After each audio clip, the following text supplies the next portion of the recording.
नमस्कार जी, मैं हूँ वैद्य द्रोणाचार्य शास्त्री। आज मेरे पास आए हैं गुजरात से मेरे प्रिय मित्र हरीश जी, जो मेरे से ऑनलाइन से नाड़ी परीक्षण सीखते, आयुर्वेद क्लास भी सीखते। तो इनको आयुर्वेद प्रत्यक्ष एक तो मेरे से मुलाकात भी करना था और इनके मिसेज में कुछ प्रॉब्लम थी तो नाड़ी भी दिखाना था। बाकी कुछ जो नाड़ी से संबंधित जो बातें मैं आज आपसे पूछना चाहूँगा कि जैसे आपने और जगह भी आपने नाड़ी सीखा हुआ है और आप लंबे समय से काम कर रहे हो, आप एमडी हो, तो मुझे अब थोड़ा सा ये बताइए कि मेरे जो सिद्धांत है, क्योंकि गुरु परंपरागत नाड़ी है, ये कोई शास्त्र की बात तो है नहीं, तो क्योंकि आपने बहुत सारे लोगों से नाड़ी सीखा हुआ है, तो इसमें क्या आपको अलग क्या लगा, किस चीज़ में? और मैंने जो आज अभी आपका नाड़ी देखा तो किस कितना मतलब आप थोड़ा बताइए इसके ऊपर। वैसे तो क्या है कि एक तो सिखाने की जो ढंग है वो गुरुजी की बहुत अच्छी है। तो इस ढंग ने ही मुझे यहाँ तक गुजरात से खींच के लाया है। वैसे तो ये 1300 किलोमीटर से जी। ज़्यादा है, तो मैं सोचा कि एक बार रूबरू मिलूं, क्योंकि ज्ञान है वो गुरु से ही लिया जा सकता है। जी। तो इस हिसाब से मैंने सोचा कि गुरुजी से रूबरू मिल के उससे कुछ बातें करें।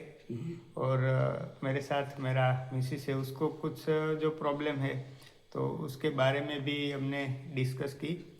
और नहीं, इनके शरीर के बारे में आपको बताता हूँ। शायद आपने आज तक कितने लोगों को नाड़ी दिखाए होंगे, लेकिन ये चीज़ जो आज आपको पता चला कि इनके शरीर के दो हिस्से, एक हिस्से में ब्यान वायु दिख रहा है और दूसरे हिस्से में क्या दिख रहा है? उधर उदान वायु दिख रहा है। तो एक ही वायु है, एक ही वायु दोनों शरीर के दोनों साइड में अलग अलग काम कर रहा है। एक साइड में उदान वायु दिखता है, जिस साइड में उदान वायु दिख रहा है उस साइड में ईचिंग वगैरह हो रहा है, उस साइड से इनके खांसी होना, ये सारी चीज़ें उदावरते की चीज़ें हो रही है। जो दूसरे साइड जहाँ बयान दिखता है उस जगह में आपको दर्द भी ज़्यादा हो रही है, वो बयान का ही कर्म सारा है ना। जैसे जहाँ आपको दर्द हो रहा है, एआर फैक्टर बढ़ रहा है और आपको वो ईचिंग हो रही है, मतलब कि उसमें स्वेटिंग की या तो बहुत ज़्यादा स्वेटिंग हो रही है, बहुत एकदम ना के बराबर हो ही नहीं रहा है। सभी जो काम है वो बयान का ही संबंध है। बयान भाई थोड़ा सा ब्लड प्रेशर को भी गड़बड़ करता है।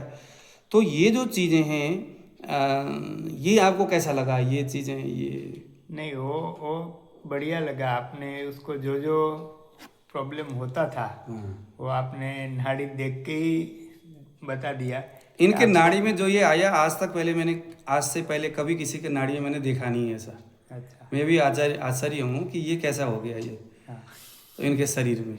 और हमने भी फर्स्ट टाइम आपको नाड़ी दिखाई है। वैसे तो क्योंकि एलोपैथी पे बहुत हम बिलीव नहीं करते थे, तो जैसे आयुर्वेद में बिलीव नहीं करते आयुर्वेद थे। में ही बिलीव करते थे, तो इसके हिसाब से हमें ऐसा लगता था कि खांसी है, तो इस हिसाब से जो खांसी के रिलेटिव लगता है वो हाँ। घर से ही उपचार हाँ, अब करते वो हैं। भी चीज़ें आपको समझ में आए कि इनके जो, आप देखो, मेरा वही कहना था जो पहले भी मैंने आपको बताया कि किसी भी आदमी को जो समस्या का जो रूट है उसे हमने पहले पकड़ना है। मतलब कोई एक पेशेंट आता है और वो आकर के बोलता है कि सर मुझे खांसी हो गया, तो हमें खांसी की ओर बहना नहीं है। मतलब पेशेंट क्या बोल रहा है उसको सुनना, नोट ज़रूर करना है, लेकिन हमारी जो डायग्नोसिस है शरीर विज्ञान के हिसाब से, वो हमें उसकी जो रूट के जड़ तक जाना है। तो अब इन्होंने अभी कहा कि हमें स्किन में डिजीज़ है, ईचिंग होती है, खांसी होता है, तो सबसे पहले तो ये बेचारे इसी से परेशान थे आज, तो इसकी बात करते। लेकिन सबसे पहले अगर देखा जाए तो इनको आर्तव दृष्टि थी। इनकी लाइफ के जो फर्स्ट, शायद मुझे लगता है मैरिज से पहले से ही आपको ये दिक्कत था। सही कह रहा हूँ मैं? मैरिज से पहले से ही आपको दिक्कत था आर्तव से, यानी पीरियड से जुड़े हुई है वही चीज़ें। अब उसका संबंध क्या है? गर्भाशय है, क्योंकि गर्भाशय हो गया, ब्रेस्ट हो गया, योनि हो गया, ये सारी चीज़ें किससे बनता है? आर्तव से बनता है। आर्तव से बनने वाले जो ऑर्गन, जो स्थान है, वो उनमें से कोई एक चीज़ बिगड़ जाए तो उसके संबंध दूसरे के साथ है कि नहीं। जैसे कैंसर में होता है, एक ऑर्गन बिगड़ गया, संचय से प्रकोपम से बढ़ते फैलते हुए किसी दूसरे ऑर्गन में भी जा सकता है। किस ऑर्गन में जाएगा? तो वो जो ऑर्गन है जो पहले खराब हो गया है, वो ऑर्गन किस धातु से बना हुआ है या किस चीज़ से बना है? अगर उस ऑर्गन को पहले कैंसर ने पकड़ लिया तो संभवतः उसी धातु से बनने वाले दूसरा ऑर्गन फिर दोबारा वहाँ जाके टच होने की संभावना ज़्यादा होती है, रस रक्त आदि धातुओं के संदर्भ में। तो इनके देखो पहले वेजाइनल प्रॉब्लम था, अब उसका संबंध आर्तव है, और आर्तव कहाँ से? गर्भाशय, स्टोर वहाँ होता है गर्भाशय में। तो गर्भाशय को तुरंत पकड़ लिया, डॉक्टर ने कहा ऑपरेशन करना पड़ेगा, ऑपरेशन आपने कर भी लिया, वहाँ आपको दिक्कत हो रही थी, लेकिन उतने से बात थोड़ी रुकी तो नहीं, चीज़ तो जस का तस है, वो जो उसकी जो जड़ है वो तो रुकी नहीं है अभी। फिर वही आर्तव उदावर्तव हो गया, फिर ऊपर की ओर आ गया हृदय में, क्योंकि रस का उद्गम कहाँ है? हृदय है, जो आमाशय का स्थान है। तो हृदय में आपको घबराहट होना, बेचैनी होना, डिप्रेशन होना, बहुत सारी चीज़ सोचना, रात में नींद ना आना, वो पहले तो था नहीं, धीरे धीरे बढ़ता गया ना वो। तो ये क्या है? उदावर्त। कौन सा उदावर्त? आर्तव। तो वो चीज़ें रक्त आपका रंजक पित्त के रूप में मुझे दिखा, नाड़ी में पित्त भी दिखा ना, मिडिल फिंगर में रंजक पित्त था।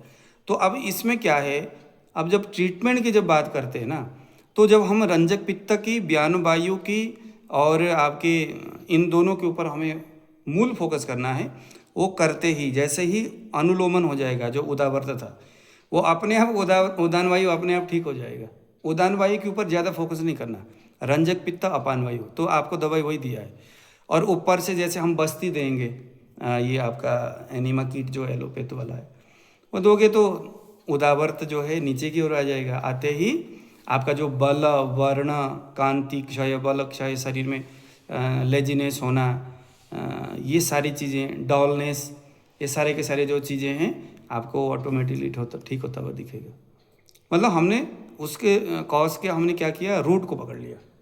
तो बेसिकली ये किससे कैसे हुआ? नाड़ी से हुआ।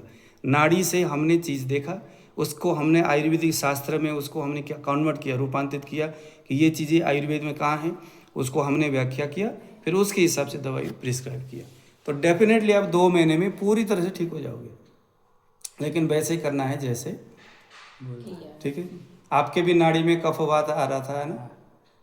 तो जो मैंने कहा सिम्टम्स वो दिख रहा है, लेकिन अभी आप 3 बजे आए हो, तो 3 बजे जो है ये पित्त का समय है, इसीलिए पहले सुपरफिशियल मुझे पित्त दिख रहा था, लेकिन जैसे जैसे नाड़ी में करता रहा, इसीलिए बार बार नाड़ी को जैसे हम पकड़ते हैं ना, तो तुरंत पकड़ते ही बताना नहीं होता है। बहुत सारे लोग करते हैं कि नाड़ी पकड़ा और फटफट करके बोलना शुरू किया, नहीं, कम से कम भी आपको नाड़ी में स्पर्श करके उसके साथ खेलना है। हमें नाड़ी से क्या करना है?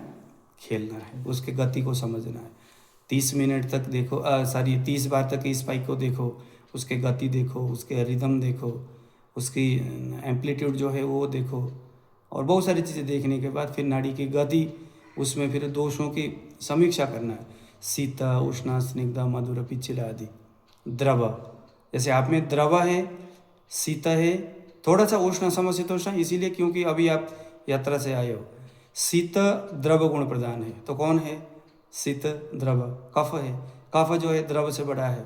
अपान वायु दिख रहा है, तो अपान में द्रव गुण प्रदान कफ जो है अपान में आ गया। शीत द्रव अपान में आ गया। अपान कहाँ है? लोअर बैक में है। शीत का काम क्या है? स्टिफनेस करना। द्रव का काम क्या है? थोड़ा थोड़ा दर्द करना, स्टिफनेस करना, दर्द करना। तो आपके लोअर पूरा नीचे तो पैर तक आपका समस्या है। ये कैसे होगी? आप इसकी चिकित्सा सीधी सी बात है, स्वेदन करो, अभ्यंग करो, और कफ सामक दवाइयाँ आप उसको ले लो, ठीक है। अब आप सीख रहे हो तो बढ़िया सा उसको सीख लीजिएगा। फोकस किस चीज़ के ऊपर करना है? आपने फोकस करना है शास्त्र सिद्धांत, उससे हटना नहीं है, क्योंकि समाज में ना मेडिकल लाइन में बहुत सारे ऐसे बातें निकली हुई है सूत्र के रूप में, जो आयुर्वेद से आपको भटका देगा।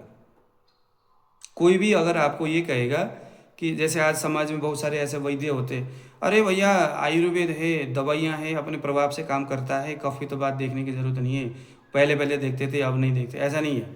आयुर्वेद पहले जैसा था आज भी वैसा ही है। कोई भी दवाई है, आपने जैसे इनको मैंने दीपन के लिए नागरमथा बताया, इसीलिए बताया क्योंकि वात पित्त सामक है वो, ठीक है ना। तो वात तो नागरमथा वो भी वर्धमान क्रम से लोगे, धीरे धीरे धीरे धीरे अग्नि का दीपन, अग्नि दीपन करेगा, पाचन करेगा, अनुलोमन करेगा, सब कुछ करेगा। उसके बाद फिर दूसरी चिकित्साएं अवस्थानुसार करते रहेंगे। तो मेरा कहना यह है, दवाई जो देंगे सेलेक्टेड दोषों के आधार पर, सब दोष के आधार पर, गुणों के आधार पर, नाड़ी में जो चीज़ दिखता है उसके हिसाब से आपने मेडिसिन आपने डिसाइड करना है, ठीक है। तो आप इतने दूर से आए हो तो बताइए ना कैसा लग रहा है? बढ़िया लगा। आपको कैसा लगा बताइए? मुझे भी बढ़िया लगा। अच्छा लगा, ठीक है, ठीक है जी, नमस्कार, है ना, ठीक है, अच्छा।